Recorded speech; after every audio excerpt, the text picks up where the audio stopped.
Olá pessoal, de volta aqui. Uma pausa para vocês, mas eu tô na sequência, né? Para vocês descansarem um pouco a cabeça aí na questão desta aula. Mas vamos falar um pouquinho agora sobre número e distribuição de implantes, que também vai ser uma questão muito importante para a gente aí no planejamento e no aspecto biomecânico, tá? Esse é um desenho esquemático que mostra assim o que seria a posição ideal de um implante, né? Então, o ideal seria que a gente tivesse um implante totalmente dentro da loja cirúrgica, né? Dentro de osso, ou seja, com osso, pelo menos aí, vamos pôr 1 milímetro de osso lingual, de 1 milímetro a 1,5 milímetro, 1,5 milímetro a 2 milímetros de osso na região vestibular, tá? Isso daqui seria um posicionamento ideal do implante, por quê? Não só na questão de acomodação, né, da plataforma, do todo o corpo do implante, ele seria muito, o osso ele iria ter uma resistência maior às cargas mastigatórias, né? Se a gente tem pouco osso na lingual, se eu tenho uma força que vai vir nesse sentido, vestíbulo lingual, e eu tenho pouco osso nessa região, esse implante ele vai estar mais, essa região vai estar mais fraca para receber essas forças de cisalhamento, principalmente. Mesma coisa, ao contrário, né? Se eu tenho, opa, vamos ver se eu, como que apaga aqui? Tá, aqui apaguei. Mesma coisa, se eu tenho uma força de lingual para vestibular e eu tenho pouco osso aqui nessa região, conforme for a força que vai sendo aplicada aqui, esse osso ele pode ir diminuindo, chegar a o quê? A expor depois as roscas, tá? Então, o ideal é que a gente consiga realmente colocar os implantes assim numa posição onde eu tenho o osso sobrando pela vestibular, sobrando pela lingual, né? Então, isso é uma coisa de tentar conversar com o cirurgião, né? Olha, será que você consegue manter uma posição tridimensional, vamos dizer assim, desse implante bacana, com um osso legal na vestibular, um osso legal na lingual, e aí, ao mesmo tempo, pensar que na questão protética eu tenho um perfil do parafuso saindo na oclusal, né? Entendeu? Em questões ideais, a gente sabe que nem sempre é isso. Às vezes eu preciso deslocar um pouquinho o implante para vestibular ou deslocar um pouquinho para lingual para tentar compensar isso e aí eu vou ter uma questão às vezes no longo eixo desse implante que às vezes ele vai modificar um pouco essa minha trajetória, tá? Bem, aqui mostrando um desenho esquemático, então ó, aqui eu posicionei nesse caso. Essa imagem mostra que ele está com uma boa, uma distância legal entre os dentes adjacentes, né? A vestibular e lingual está bem posicionado, então é um implante que está perfeito aqui posicionado nessa loja cirúrgica. Isso acontece na maioria das vezes? Infelizmente não, tá? Infelizmente não. Não é assim que a gente acontece, porque se a gente tem mais área reabsorvida aqui, isso a gente já perde um pouquinho dessa referência, né? E na questão das distâncias biológicas, o interessante é que a gente tenha um espaço entre implante e raiz do dente adjacente, implante, raiz do dente adjacente de 1,5 milímetro, nós respeitarmos essa distância e a distância entre implantes de 3 milímetros, tá? Então, isso seria a questão biológica. Então, nesse caso aqui, eu estou usando dois implantes, tá, de diâmetro de 4 milímetros, onde eu tenho 1,5 milímetro de distância na distal, mais 4 do implante, mais 3 de distância entre eles, mais 4 do novo implante, mais 1,5 de distância entre a raiz do dente canino aqui. Eu tenho um espaço aqui de pelo menos 14 milímetros para colocar dois implantes de 4 milímetros, tá? Para dois implantes de 4 milímetros, eu tenho que ter uma largura aí pelo menos de 14 milímetros. Então, se eu não tenho esses 14 milímetros, alguma coisa vai ser comprometida se eu colocar os implantes de 4 milímetros. Então, aí, nesse caso, eu teria que lançar a mão de colocar implantes talvez mais estreitos, tá? E aqui também mostrando, porém, nós temos uma região que já acrescenta um molar, onde se conseguiu, né, fazer aí as distâncias biológicas entre raízes, entre implantes, que o dente, que aqui ó, as distâncias dos pré-molares, desculpa, o diâmetro dos dentes dos implantes nos pré-molares foi 1, e no molar ele conseguiu colocar um diâmetro um pouco maior. Então ele aproveitou essa questão para colocar um implante de diâmetro um pouco maior. Sempre acontece isso? Nem sempre, pessoal. Confesso que muitas vezes já fiz de colocar os três no mesmo diâmetro, tá? Desde que sejam diâmetros assim, de 4.0 pelo menos, para a gente trabalhar essas regiões, tá? Não ser 3, 3,5, aí já começa a complicar um pouco mais. Isso são coisas mais específicas, tá? O que eu quero passar para vocês aqui é o que a literatura recomenda e aí, a partir daí, o que a gente pode transpor sobre isso e quais consequências que nós podemos depois estar tendo a longo prazo. Nessa figura aqui, então está falando, ó, quando dois incisivos centrais e um incisivo lateral estão ausentes, geralmente dois implantes são utilizados para substituir os 3 dentes. Tá? Nesse caso aqui, foi usado 2 implantes para substituir 3 dentes. Muitos pacientes vão falar assim, puxa, mas eu vou pôr 2 implantes? Não, eu quero passar fio dental aqui. Isso é outra questão que gera uma outra aula, uma outra, tá? Que eu não vou entrar nesse mérito. Mas aqui ele usou um implante de 4 milímetros, aqui ele usou um implante de 3,5 milímetros de diâmetro. Por quê? Eu tenho uma região de incisivo central, que é um pouco mais, que recebe uma carga um pouco maior do que a região de incisivo lateral, que também a loja cirúrgica é menor. Então ele optou por um de maior diâmetro e um de menor diâmetro, tá? E ele fez um pôntico unindo essa coroa fixa, tá? E aqui, daí na B, ó, quando 2 incisivos centrais estão sendo substituídos, 2 implantes de menor diâmetro são utilizados para o suporte protético. Vocês entendem que aqui o que acontece? Aqui entra aquela questão anterior que eu mostrei das distâncias biológicas. Aqui eu tenho uma situação que eu tenho um implante, mas eu não tenho logo ao lado dele, adjacente a esse implante, um novo implante. Então eu consegui colocar um de 4. Nessa questão aqui, provavelmente a matemática não ia dar para pôr 2 de 4, por quê? A distância entre esses implantes não iria ser de 3. Então, se eu tenho uma distância menor do que 3 aqui, eu posso comprometer depois esteticamente o meu paciente. Então, ele optou por, na ausência de 2 incisivos, ele colocou 2 implantes um pouco mais estreitos, porque daí eu tenho uma distância de 1,5 aqui para essa raiz, né? E a questão de 3 entre os implantes, tá bom? Que aí pode levar a isso aqui.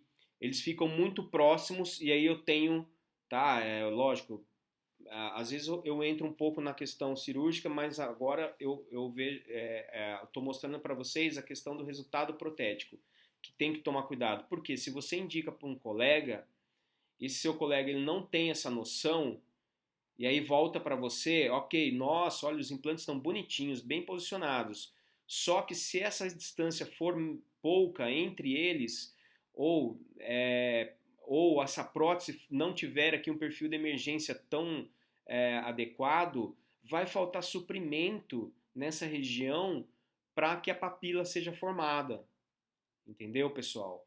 Então aí começa a reabsorver o osso aqui dentro, consequentemente reabsorver o osso, a papila, a gengiva, ela vai acompanhar o implante, tá? O osso reabsorvido, desculpa.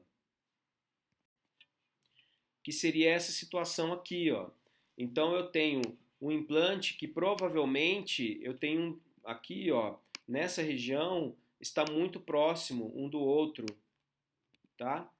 Então dificulta a higiene. Eu tenho um processo aqui de cicatrização desfavorável, que eu tenho pouco suprimento sanguíneo. Então esse osso ele vai reabsorvendo nessa região e acontece aquilo que mostrou ali. Estou tentando apagar aqui. Ó. Então mostra ali. Agora não. Foi. Tá. Só passar por cima. Tá? Então não respeitou essa distância biológica entre os implantes. Tá, pessoal? Bom, e aí? Aumento do número de implantes versus estresse de carga de componentes no sistema. É óbvio que quanto maior o número de implantes que eu instalar num paciente, tá? Quanto maior o número... Opa, deixa eu apagar, peraí. Vamos fazer uma setinha para cima. Quanto maior o número de implantes que eu instalar no paciente, claro, a sobrecarga sobre a prótese, sobre o osso, né, que está mostrando aqui, ó, aqui a gente vê um paciente recebendo 25 libras acho que é libras, né, de carga. Mostra aqui, faz até tem umas ranhurinhas mostrando o estresse maior que esses implantes estão recebendo. E aqui com 3 implantes, essa distribuição ficou mais homogênea, mais entre eles, né? É melhor. Só que nem sempre isso é palpável, consegue se fazer isso, porque nós não sabemos como que está essa parte óssea aqui desse paciente. Será que tem condições de colocar um implante aqui? Pode não ter, né? E aí entra a questão econômica também, o paciente, poxa vida, ficou caro, beleza, vamos tirar um implantezinho daqui do meio e vamos colocar fazer né, dois pilares e um pôntico. É muito utilizado também, tá, pessoal? Como eu falei, estou falando tudo baseado em literatura, porém existem as coisas, né, as formas de tratar, de planejamento que a gente às vezes muda também, tá? Então eu falei aqui aumento do número de implantes. Vamos para o próximo slide que eu vou mostrar uma questão aqui sobre essa de aumento do número de implantes sobre o estresse. Nesse slide, por exemplo, ó, a gente vê que esse paciente, olha como ele recebeu, ó, 1, 2, 3, 4, 5, 6, 7 implantes. Puxa, ótimo, ele conseguiu receber uma quantidade grande de implantes, né? E olha a relação com esse outro paciente. 1, 2, 3, 4 implantes apenas. Puxa, então, se esse paciente tem 7 implantes e esse tem 4, esse paciente aqui tá melhor a questão protética dele depois do que esse, né?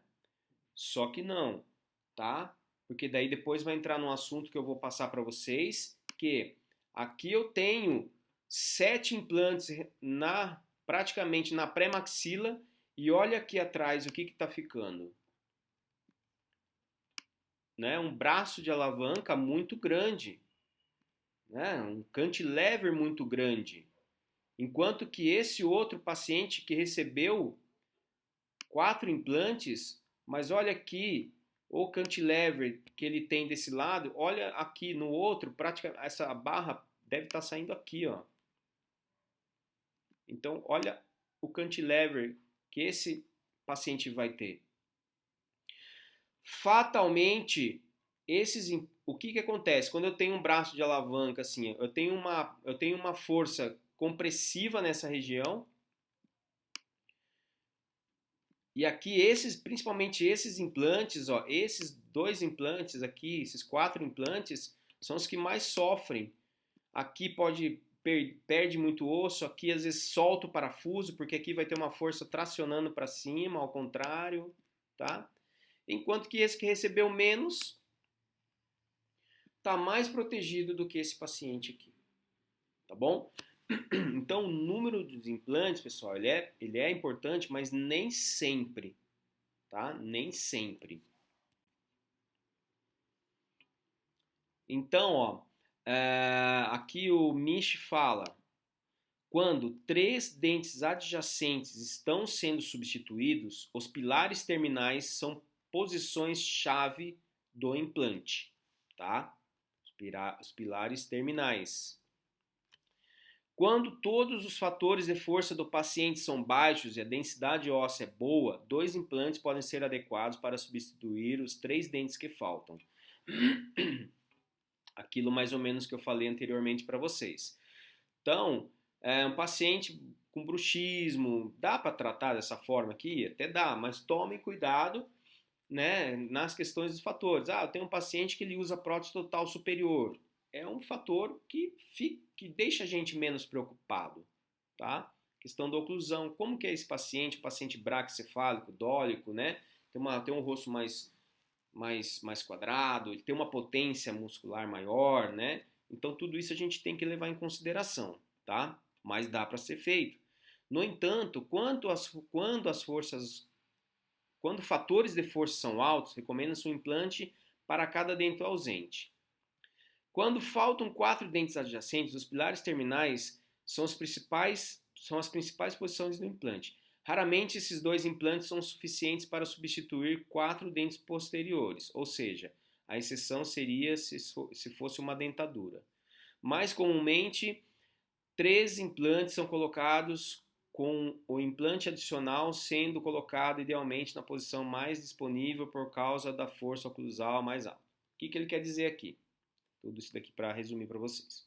Aqui, ok, eu tenho 3 dentes para substituir, tá?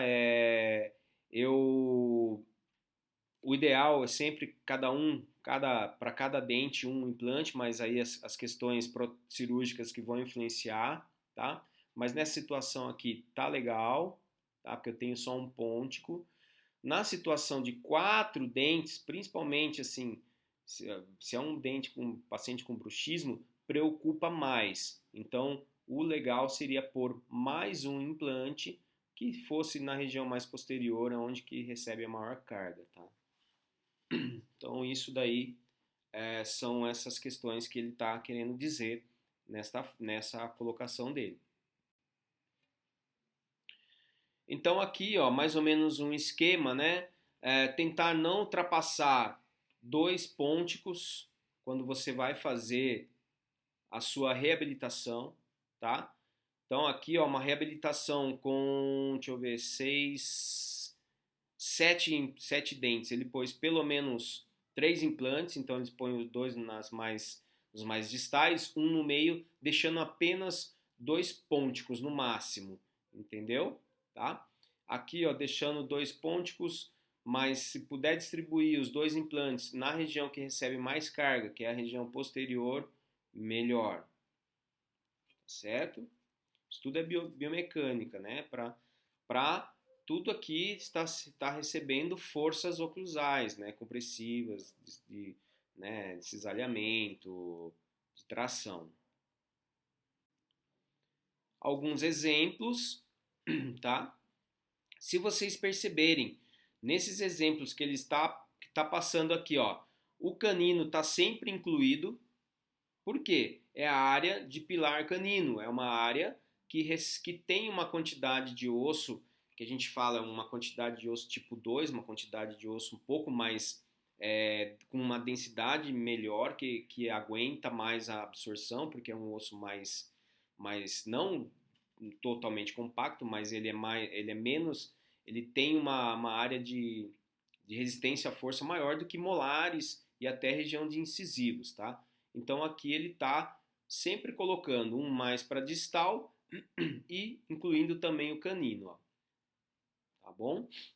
Aqui, se pudesse pôr mais um implante, ok, mas vai depender se o paciente usa uma prótese inferior, PPR, enfim. Paciente com bruxismo, conseguir colocar mais um implante é legal. Nesse outro aqui também a gente percebe que canino sempre está evidente. Então, quanto mais posterior, se pudermos não ter nenhum cantilever, tá? Nenhum cantilever, melhor, tá bom? Mas, em algumas situações, às vezes eu tenho seio maxilar que pode impedir alguma coisa aqui. Enfim, eu estou falando situações aqui né, que podem ser hipotéticas aí na questão do planejamento para o nosso paciente, o que geralmente não acontece, né? A gente nunca pega um paciente com filé assim de poder, nossa, olha quanto implante eu posso colocar aqui. Aí eu estava feliz, minha vida de implantodontista seria outra, né? Só que eu tenho que me preocupar também com o meu amigo protesista, né? Não posso deixar ele numa cilada depois. E comigo mesmo, né? Que eu faço a prótese sobre o implante. Então, nesse slide aqui, o que uma consideração importante que está acontecendo aqui é assim, ó, que nem sempre a gente vai conseguir colocar os implantes daquela forma perfeita, né, alinhadinhos. Por quê? Eu tenho uma condição óssea, às vezes, do paciente que me deixa, que não permite isso, tá? Para que eu possa ter um perfil dos parafusos nesse sentido, esse implante aqui, por exemplo, o do meio, ele iria sair aqui, né? O parafuso. Nem sempre está ruim, nem sempre isso pode ser benéfico. Daí eu uso um componente angulado para trazer nessa região. Mas o importante é que eu tenha, que saia pelo menos na oclusal, para que eu tenha porcelana o suficiente dos dois lados para evitar fraturas, essas coisas, tá? E até o componente angulado vai ajudar a evitar fadigas nesse implante, tá bom? Aqui mostrando o estresse que ocorreu, né? O implante já inclinado, ele foi inclinado, porém não utilizou um componente angulado. A gente vê que esse implante ele foi corrigido mais na questão do coping aqui, ó, tá? Na questão do coping.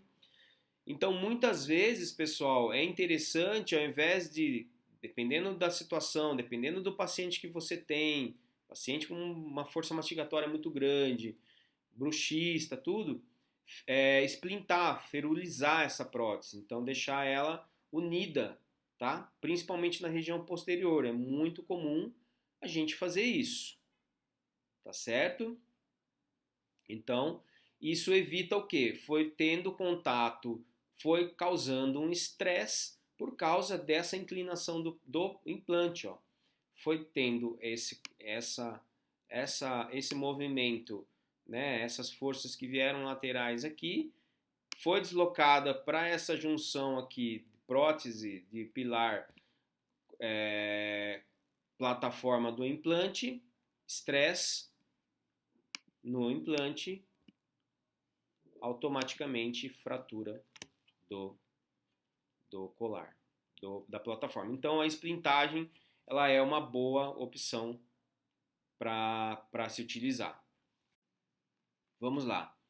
Extensão do cantilever. Cantilever é um assunto bem importante, principalmente quando a gente se trata de próteses protocolo, tá? Quando você tem, às vezes, cada paciente tem a sua individualidade, tem a sua biologia, tem a sua anatomia, né? Óssea, então assim, é muito difícil falar de questões que às vezes a gente se depara com pacientes que têm um cantilever extenso e não teve problema, né? E outros com um cantilever mais curto teve problema. Mas isso pode ser também porque às vezes a gente não olhava, não tinha um olhar mais aguçado, e a questão do antagonista, né? Se o antagonista é dente, se o antagonista é prótese, se o antagonista é prótese sobre implante, tudo isso vai influenciar também no que você vai poder ter de limite da extensão do cantilever para esses pacientes, tá? Então, o cantilever nada mais é do que estrutura que tem apoio ou fixação apenas em um dos lados e que tem o outro lado livre. Então, vai ser aquele lado que ele tá de um lado, ele tem os implantes que estão fixados ou dente mesmo, cantilever em dente, né? Tem dentes, raízes lá. E depois fica uma área livre. Então, nós precisamos, existe aí algumas regrinhas, eu vou mostrar uma depois para vocês, e a gente precisa ter muito cuidado na hora de estender esse cantilever, porque, por exemplo, eu não preciso fazer uma prótese com segundo molar, uma protocolo com segundo molar, concordam? Né? Hoje a gente preconiza os protocolos, elas são utilizadas até primeiro molar, tá? Então, para que eu vou estender só porque é um luxo para o paciente ou o paciente fala isso? Claro, vai depender do sorriso da pessoa, sei lá, se a pessoa tem um sorriso que mostra lá, vai ficar aquela, né, aquela falha, aí a gente tem que planejar melhor, mas na maioria das vezes é só até primeiro molar.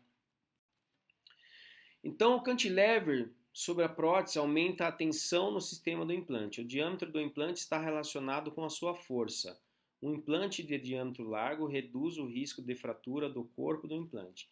Veja bem, aquela pergunta que nós fizemos lá, né, do que é mais, que será que é melhor, um implante mais longo ou um implante mais largo? Se eu não estou enganado aqui na aula, eu já falei, acho que mais do diâmetro do implante, que influencia mais na questão da resistência do que até o seu comprimento, tá? Então eu acho que talvez é uma tendência a gente ter mais atenção nessa questão, né? Mas olha aqui, olha, esse cantilever ele não é somente para uma prótese protocolo, por exemplo, ou para uma prótese fixa. Uma prótese unitária também pode ter o seu problema, né? O ideal aqui nessa prótese seria o quê? Talvez isso aqui de contato de prótese. Será que eu não poderia ter planejado melhor? Olha aqui a distância que eu tenho, colocado mais um implante nessa região, aí eu faria o quê? Duas próteses, dois premolares, né? Olha aqui. Talvez não, né? Foi uma decisão completamente equivocada que esse profissional ele colocou um implante mais distalizado para fazer apenas um molar. Então, ele fez errado. Ele poderia até desenhar talvez um molar aqui, mas com dois implantes. E aí, fatalmente, veio a fratura desse implante e agora ele vai ter que refazer aquilo que ele ou não sabia o que estava fazendo, ou por questões econômicas, o paciente não quer fechar, dois, nossa, se eu vou pagar 3.000 numa prótese mais um implante, eu vou pagar 6.000. Aí, não, tudo bem, então vamos estender o cantilever, tá? Então, fazer uma prótese maior, daí estende um cantilever. Então, isso é problema. Mais uma vez, então, mostrando se eu tenho um implante mais largo, naquele caso não era tudo bem, não era o ideal, mas se eu talvez tivesse um implante mais largo, eu teria menor essa área aqui, né, a área menor em cantilever, né, para de repente não acontecer ou minimizar a chance da fratura daquele implante, né? Então, Misch lá no livro diz, ele põe até aqui uma consideração para evitar cantilever, né? Que não tenha cantilever. E aqui nessa outra foto mostra então a força aqui, ó, compressiva, a força de tração é maior na região anterior até do que a força que está sendo recebida aqui na compressão. Olha o quanto recebe esse implante aqui já, o primeiro implante que está recebendo carga. Isso tende ao que? A ter um estresse nessa região principalmente, né? Porque isso está tendo um movimento aqui que está gerando todo esse estresse, esse momento aqui da força. Aqui em cima está tendo força tracionando. O que vai acontecer provavelmente? Esse parafuso aqui desse implante ele vai afrouxar às vezes até em relação a este. Ele afrouxa primeiro esse parafuso que está tendo essa tensão, né? Essa tração, tá? Então o cantilever ele nunca é legal. E aí né, começou-se a dizer que a extensão desse cantilever não deveria ser mais do que 2 vezes a região que você tem anterior de dentes instalados ou de implantes, mas hoje a gente vê que não se fala mais assim. Eu vou mostrar mais à frente. Então, naquela figura lá, novamente, que eu falei para vocês, né, é óbvio que esse sistema, que essa prótese protocolo, ela está recebendo uma força menor, porque tem uma distância maior entre os implantes, né? Então, essa distância maior entre os implantes, né, em relação à diminuição do cantilever, na verdade, né, eu tenho menos força aqui do que esse outro, que eu tenho um monte de implante aqui na frente, mas olha o braço de alavanca que eu tenho para receber essa força. Então, aqui é tendência a ter nessa região, talvez não, mas essa aqui, a chance de fratura dessa prótese, fadiga desse implante, fadiga desses componentes vai ser fatal, dificilmente não vai acontecer, tá?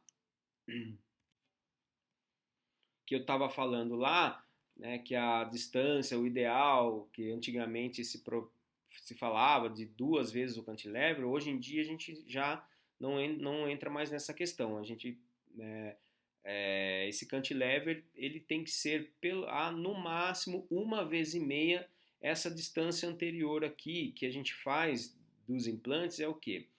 Essa distância AP aqui, ó, é a distância anteroposterior, é determinada traçando uma linha a partir da distal dos implantes mais posteriores. Então, essa linha aqui, ó, distal dos implantes mais posteriores, de cada lado do arco, e uma linha paralela desenhada no centro do implante mais anterior. Então, se essa distância que eu tenho aqui, eu tenho 10 milímetros, ver se eu consigo escrever aqui. Nossa. 10 milímetros. O meu cantilever, ele pode ser de quanto? 1,5 vezes. Então, eu posso ter um cantilever aqui de 15 milímetros. Segundo a literatura, eu estaria tecnicamente protegido, tá? Funcionando legal o meu sistema. Tá? Então, quanto menor a distância eu tiver desses dois pontos, tá? Se eu não tivesse esse quinto implante aqui, a minha distância talvez seria menor, então eu teria um cantilever também menor. Vamos por 8 milímetros, aí eu faço mais ou menos os cálculos de 1,5 vezes, tá? Chamado também de polígono de Roy, tá? Tem essas questões que vocês vão ouvir falar mais à frente. E aí esse cantilever, ele vai variar com o formato da arcada de cada paciente, né? Um formato mais normal, uma parábola mais normal de um paciente, ele vai ter uma certa extensão do cantilever. Aquele paciente com mais braque, mais quadrado, vai ter uma quantidade, né? Esse cantilever vai ser menor, o triangular vai ser maior. Então, assim, na verdade, aqui está falando, está mostrando nessa letra A, nessa letra C, estendendo um cantilever até segundo molar. Para qualquer situação, pessoal, para qualquer situação, a gente não estende até segundo molar.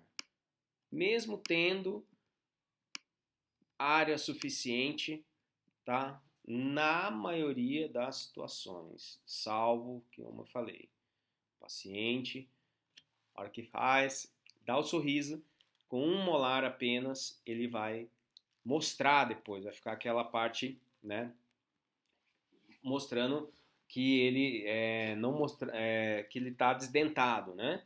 Então isso é uma questão de planejamento. Só que tem que ver se aquele paciente vai ter condições de estender um cantilever mais para posterior, tá? Mas de praxe é o que tem aqui, ó. Nessa figura B, a gente estende o cantilever até primeiro molar. Quer dizer, a gente faz a prótese protocolo até primeiro molar. Tá bom? Se o parafuso sair aqui no molar, não tem problema. Deixa aqui mesmo. Tá? Deixa aqui. Não precisa colocar mais dente aqui para trás. Então isso você conversa e planeja com o seu implantodontista. Tá ok? Aqui mostrando então, né, a distância. Eu tenho um cantilever na região superior aqui, nessa figura superior, maior do que este de baixo. Então, as mesmas forças, aqui eu tenho uma força aplicada de 100 newtons. Para esse cantilever superior, eu vou ter uma força no implante 1, tá? Uma força no implante 1 de 300 newtons de tração, tracionando ele para cima. Ó, aqui eu tenho 300 newtons. E uma força de compressão no 2 de 400 newtons. Quando eu quando eu diminuo esse cantilever, ou quando eu consigo jogar o implante um pouquinho mais para trás, para conseguir diminuir esse braço do cantilever, a mesma força que eu apliquei lá de 100 newtons nos implantes superiores, ó, eu vou ter aqui embaixo, no implante 1, ao invés de 300 newtons de força, 100 newtons. E no implante 2, 200 newtons. Tá? Então, provavelmente, nesse paciente aqui, com esse cantilever que não está extenso, eu não vou ter problema na prótese dele. O máximo vai acontecer um afrouxamento natural durante a mastigação, que pode acontecer. Tá? Isso é natural. Bom, pessoal, e aí é possível, nesse caso, o cirurgião ele está diminuindo o cantilever na própria cirurgia, né? Através do que? Da inclinação do implante distal.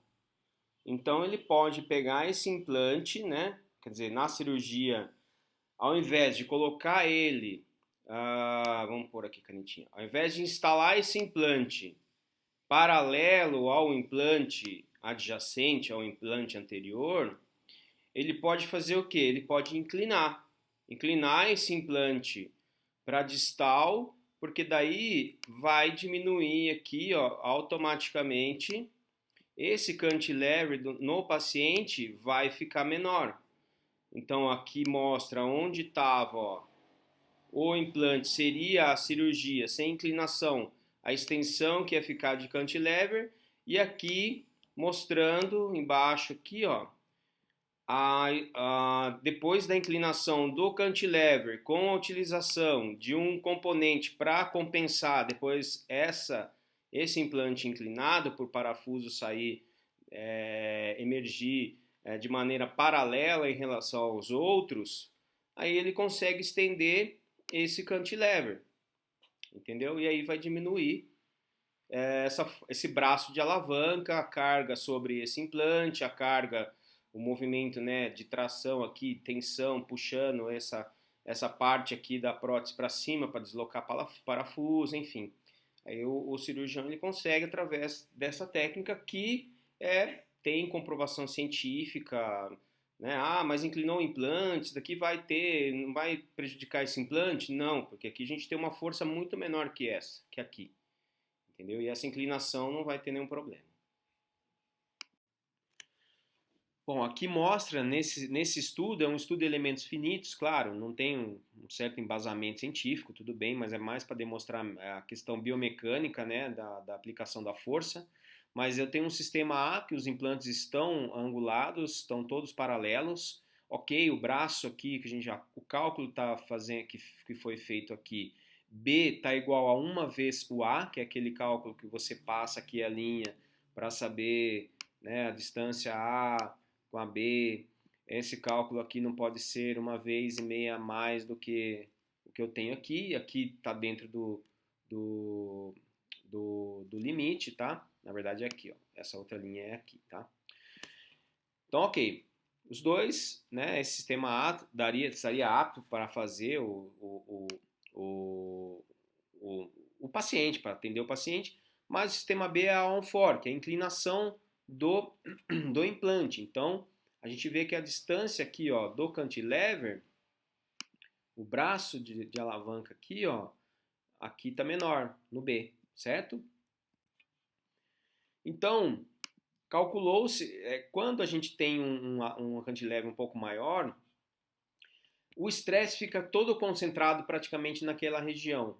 Tá? Além, lógico, de vir mais para frente. Mas, quando a gente tem um cantilever com um cantilever menor, a gente consegue distribuir mais as cargas aqui, evitando afrouxamento e fraturas desse implante. E, quando eu falo em cantilever, para próteses fixas, tá? Para próteses fixas, 3, 4 elementos, o ideal é que sempre esse cantilever seja mais para anterior, tá? Porque sugere-se que nós tenhamos forças mastigatórias menores. Cantilever para anterior, ele é menos ruim, vamos dizer assim, né? Do que cantilever para posterior, tá? Então, é uma questão aí que, caso não... Porque se eu não tenho, né, região de lateral tá ruim, não tem como colocar um implante aqui, por exemplo. Ah, por que ele não colocou um implante aqui, nesse lateral? Pode ser que eu tenha uma perda óssea aqui, o paciente não quer fazer enxerto, é uma situação que não deu para fazer. Então, eu usei pilar canino e premolar para fazer e deixei aqui em cantilever, do que colocar um implante muito estreito aqui ou querer fazer enxerto para depois, tá? Então são situações clínicas que também podem acontecer, que é o que vai dirigir depois o plano de tratamento seu com o cirurgião.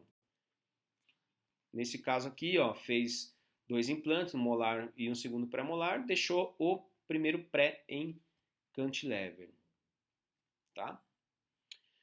Não falta muito para acabar a aula, gente, mas é bem, né, muito biomecânica é um assunto bem, talvez chato aí para se falar, mas eu quero que vocês entendam de planejamento para conversar com o seu colega para poder distribuir melhor os implantes, quanto a comprimento, diâmetro, tudo isso, tá? Passividade de assentamento é uma outra questão importante na biomecânica, porque se eu vou ter tanto uma unitária, uma prótese fixa, como uma protocolo, eu preciso que eu tenha uma passividade de assentamento no quê? No componente protético em relação à plataforma do implante. Se eu tenho uma prótese passiva, assentada passivamente, onde eu faço um raio-x, eu não vejo áreas radiolúcidas em relação, olha aqui, a distância, né, que está esse componente aqui, ó, essa coifa do implante. Então, se eu vejo que está tudo bonitinho, bem adaptado, eu vou distribuir a carga, né? Claro que uns ou outros vão receber mais tensão, mas assim, não vou estar sobrecarregando a mais um outro implante.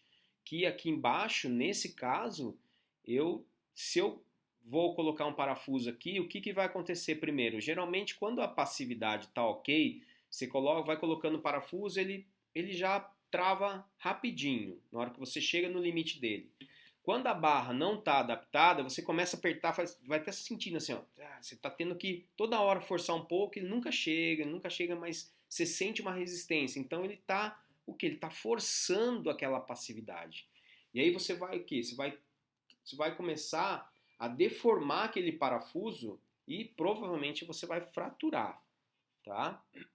Principalmente se for no último elemento da barra, pior ainda, tá? Então aqui está mostrando em azul que o parafuso do meio e o implante do meio vai estar sofrendo um estresse. Então, se você perde ainda um implante, né, vamos supor, na pior das hipóteses, vamos supor que se fosse esse implante aqui, até daria para você resolver, mas perder esse ou esse talvez você vai ter que refazer o planejamento depois. Então a passividade ela é muito importante, tá? Em qualquer tipo de prótese unitária, se você não está passivo, o dente ele não vai estar adaptado à plataforma. Então qualquer movimento mastigatório já vai deslocar, vai começar a ter movimento, o parafuso não aguenta e aí quebra. E no caso vamos supor, tá fazendo um protocolo, não é tão difícil de resolver. Se você não teve passividade, você corta ali com um disco, depois você faz a união dessa barra, né, que vai estar um espaço aqui cortado. Você pode fazer a união da barra com uma própria Duralay ou uma pattern. Você faz a união, molda novamente, encaixa os análogos, manda para o protético e ele refaz a solda lá, depois vem para você reinstalar e testar de novo a passividade, tá? Vai ser importante porque senão você vai dar um estresse naquele implante. Então aqui, mostrando, não só na questão da uma prótese protocolo, como também, ó, que eu disse para vocês, você tem que ver no raio-x se tem essa passividade. Não tendo essa passividade, não é legal você dar sequência, que poderia ter já na hora de confeccionar a barra, né, a estrutura metálica, ter cortado e feito a união e feito novamente um raio-x daquela região. Bom, gente, agora eu acho que é o último assunto a abordarmos, que é a altura da coroa clínica, tá?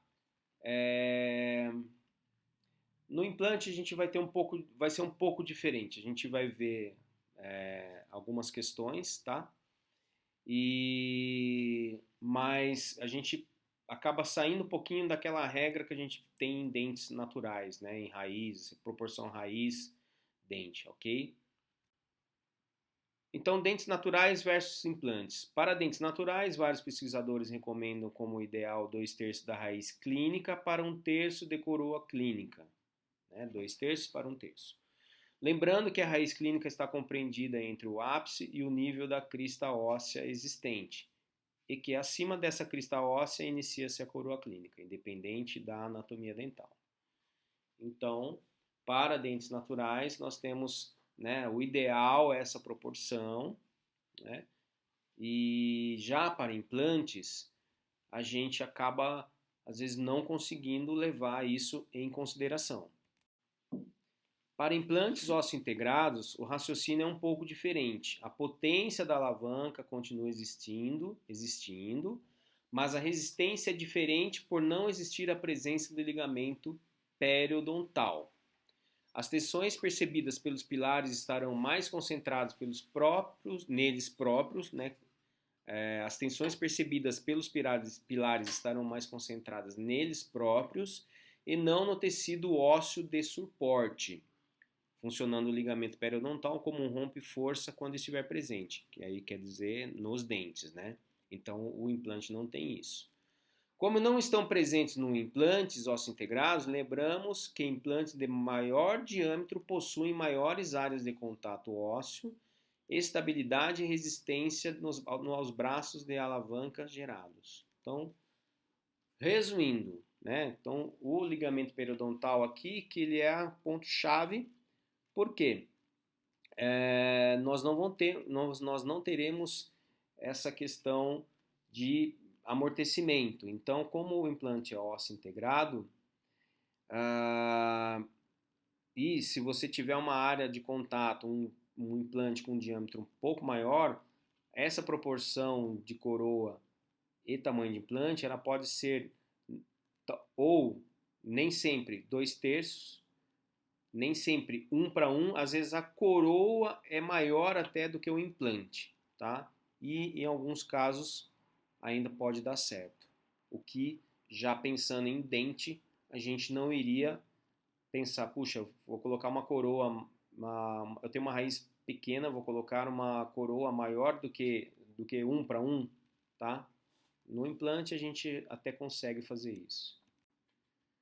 Então, falando um pouquinho de ciência, para a gente já estar começando a finalizar essa parte que pode gerar uma controvérsia, de falar, puxa, mas espera aí, implante curto, coroa maior do que o implante, vai funcionar, tá? Nesse caso aqui, esses autores eles avaliaram in vitro num estudo de elementos finitos, parâmetros protéticos que contribuem para o aumento de concentração de estresse em reabilitações unitárias posteriores sobre implantes curtos. A proporção coroa-implante foi responsável por 11,45% do total do estresse no osso cortical, enquanto a força oclusal contribuiu com 70,92%.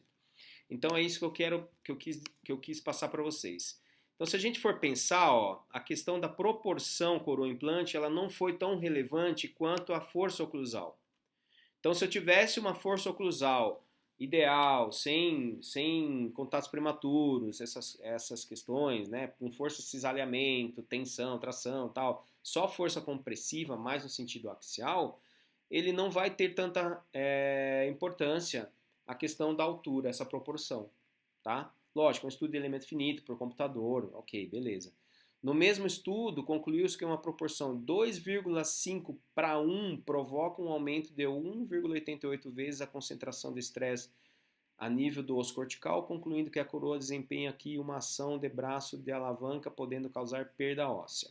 Tá, aqui a gente está falando assim, um implante, por exemplo, de 5 milímetros, você ter uma prótese de 10 milímetros, 10, 12 milímetros, então mais do que o dobro, né?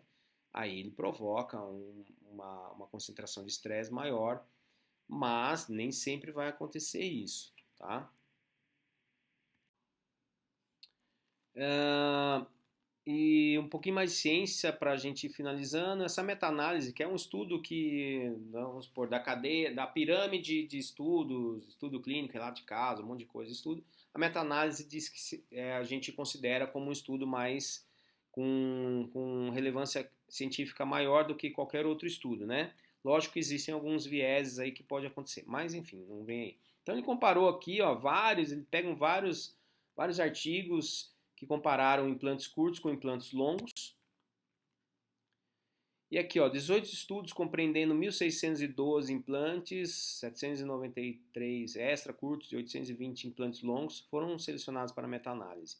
Nenhuma diferença estatística significativa na taxa de sobrevivência foi observada entre 1 a 3 anos. Os implantes extra curtos apresentaram menos perda óssea marginal, tanto nos movimentos de colocação, vamos lá, bem como menos complicações biológicas, tempo cirúrgico e custo de tratamento. Contrariamente, um pequeno número estatisticamente significativo de complicações protéticas foi relatado com implantes longos, tá?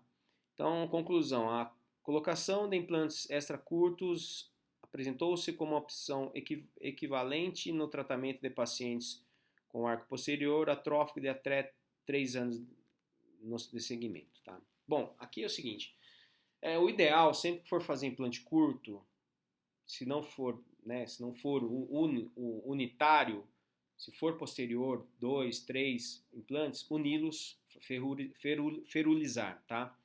Esplintar a prótese. Não deixar eles unitários. Você vai ter provavelmente uma longevidade maior desses implantes, tá? Sempre recomendado isso.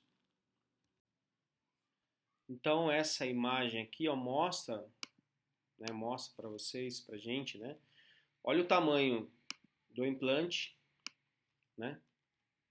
Olha o tamanho desse implante. E olha aqui, né, a coroa, tamanho da coroa. Isso daqui que vocês estão vendo é um intermediário, né? É um implante conimórcio, onde ele encaixa internamente. Então aqui está vindo lá internamente tem um componente, está entrando lá, ó.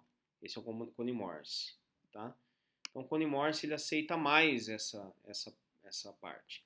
Então os estudos mostram que mesmo tendo isso daqui em dente seria talvez não viável, não daria nem para estar a chance de insucesso seria maior do que os insucessos de implantes. Então Os implantes curtos também é uma realidade, não só para implantes curtos, mas implantes maiores, que tiver uma coroa protética maior, ainda é uma alternativa que possa, que venha a ter sucesso, tá bom? Aqui está mostrando que a altura da coroa não multiplica a tensão ao sistema do implante quando a força é aplicada ao longo eixo do implante, então não quer dizer que essa coroa menor vai ter influência sobre a coroa maior, ou vice-versa, tá? Desde que a força seja aplicada ao longo eixo.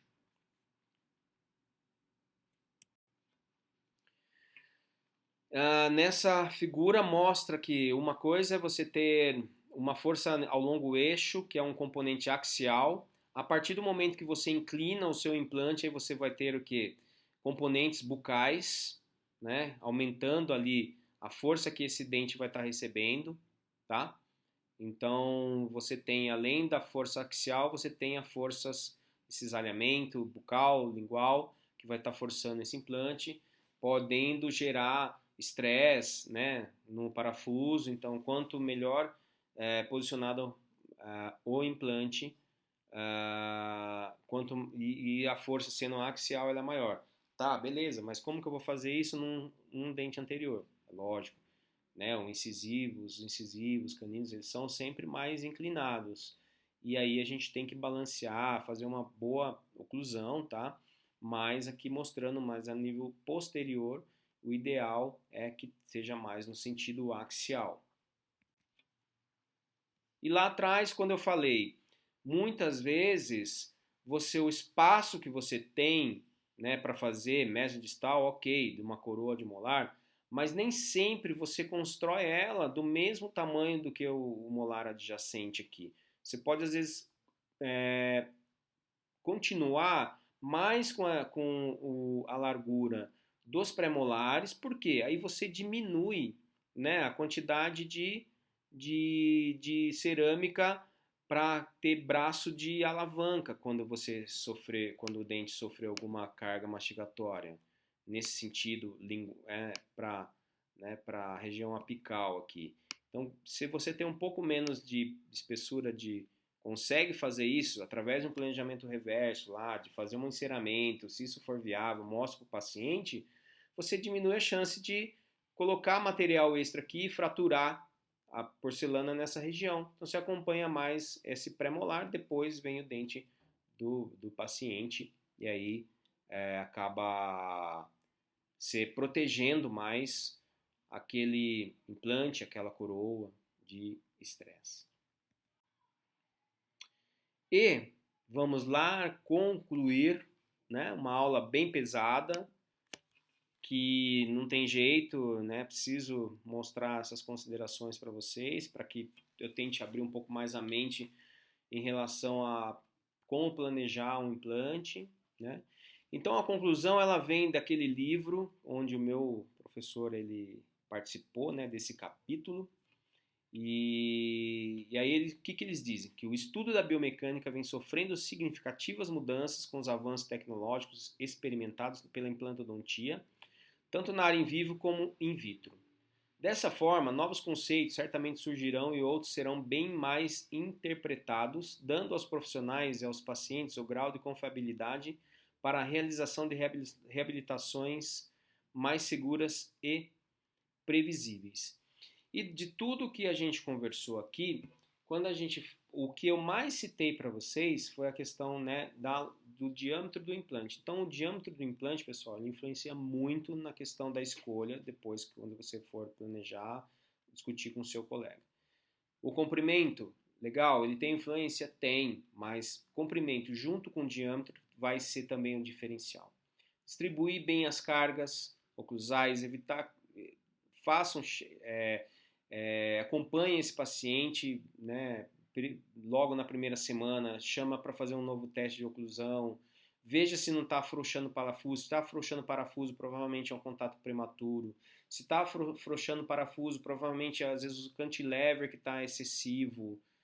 Se está afrouxando o parafuso, às vezes a adaptação da da coroa protética sobre o implante não está legal. Então, é uma série de condições que é para você ver, testar, verificar, para que você não venha ter problemas futuros. Aqui tem algumas referências, tá? Eu espero que vocês tenham gostado da aula e qualquer dúvida a gente vai conversando, né, no próprio curso. Eu estou à disposição para vocês. Eu sei que é uma coisa, é muita coisa, mas não dá para eu fragmentar muito, senão vão ser dezenas de um monte de aula aí, que daí acaba sendo mais cansativo. Mas eu acho que deu para vocês entenderem mais ou menos a mensagem, tá bom? Obrigado. E se Deus quiser, a gente se vê numa outra aula aí. Abraço.